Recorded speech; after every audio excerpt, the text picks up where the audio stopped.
Big boss Malayalam season 7 ഈ ആഴ്ചത്തെ evictions. രണ്ടുപേര് വൈൽഡ് കാർഡുകളായിട്ട് ഒരുപാട് പ്രതീക്ഷകൾ തന്ന് ഹൗസിലേക്ക് കയറിയ രണ്ട് കണ്ടസ്റ്റൻസ്.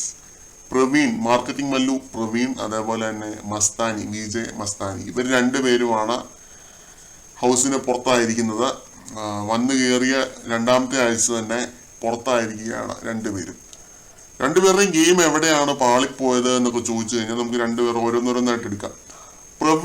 പ്രവീണിന്റെ ഗെയിം പാളിപ്പോയെന്ന് പറഞ്ഞാൽ വന്ന് കയറിയ പാട് തന്നെ പ്രവീണിന്റെ ഗെയിം പാളുന്നൊരു കാഴ്ചയാണ് കണ്ടത്. അനീഷ് ബോറിംഗ് ആണെന്ന് പറയുകയും പിന്നെ അനീഷിനെ ടാർഗറ്റ് ചെയ്ത് ഒരാവശ്യമില്ലാതെ അനീഷിനെ ടാർഗറ്റ് ചെയ്യുകയും അനീഷിന്റെ വായിരിക്കുന്നതെല്ലാം കൂടെ കേട്ട് അനീഷിനെ ഒരു രീതിയിൽ ടാർഗറ്റ് പോയിട്ട് അനീഷിന്റെ 7 ഇലക്കത്ത് പോലും അടുക്കാൻ പറ്റാത്ത ഒരു അവസ്ഥയായിരുന്നു പ്രവീണ്.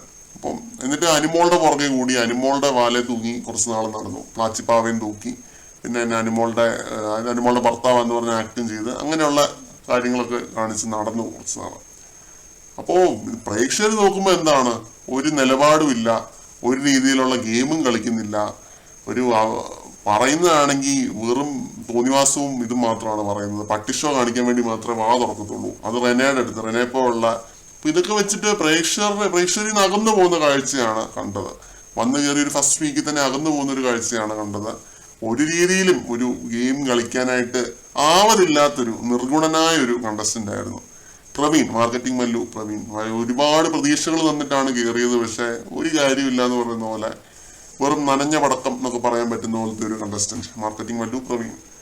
പിന്നെ ഉള്ളത് മസ്താനി വന്നതെന്ന് പറഞ്ഞു കഴിഞ്ഞാൽ ഫയർ ആയിട്ടാണ് മസ്താനി വന്നത്.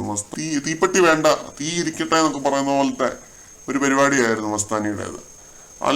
നല്ല രീതിയിലാണ് കളിച്ചു തുടങ്ങിയത്. സ്ട്രോങ് ആണെന്ന് പറഞ്ഞ് നമ്മൾ സ്ട്രോങ് ആണെന്നൊക്കെ പറഞ്ഞിരുന്നു.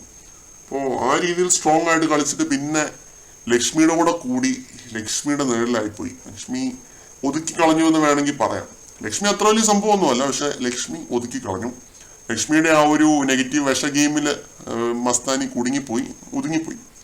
അതാണ് മസ്താനിക്ക് സംഭവിച്ചു പോയത്. പിന്നെ ആ ഒരു ഒനീലിന്റെ കോൺട്രവേഴ്സിയും കാര്യങ്ങളും ഒക്കെ ആയിട്ട് മസ്താനിയും അതേപോലെ തന്നെ പ്രവീണും ഇപ്പോൾ ഹൗസിന് പുറത്താവുന്ന ഒരു സാഹചര്യത്തിലേക്ക് നിൽക്കുകയാണ്.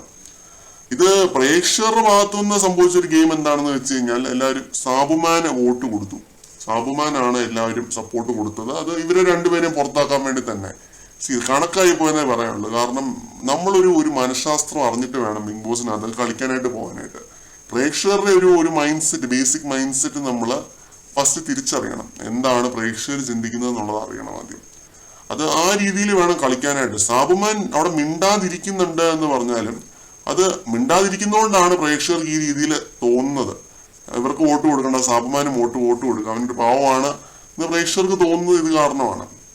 അഗൈൻ മൗനം വിദ്വാന് ഭൂഷണം എന്നൊക്കെ പറയുന്ന പോലത്തെ ഒരു സംഭവമാണ്. ഈ വോട്ട് ചെയ്യിപ്പിച്ച പ്രേക്ഷകർ ചിലപ്പോൾ മാറ്റി പറയും. അത് സാബുമാൻ റിയാക്ട് ചെയ്ത് തുടങ്ങുന്ന ആ ഒരു സമയം പ്രേക്ഷകർ മാറ്റി പറയാനായിട്ട് തുടങ്ങും. പക്ഷെ അതുവരെ സാബുമാന്റെ കാര്യം സേഫ് ആണ്. അതാണ് ഈ സേഫ് ഗെയിമിന്റെ ഒരു പ്രത്യേകത.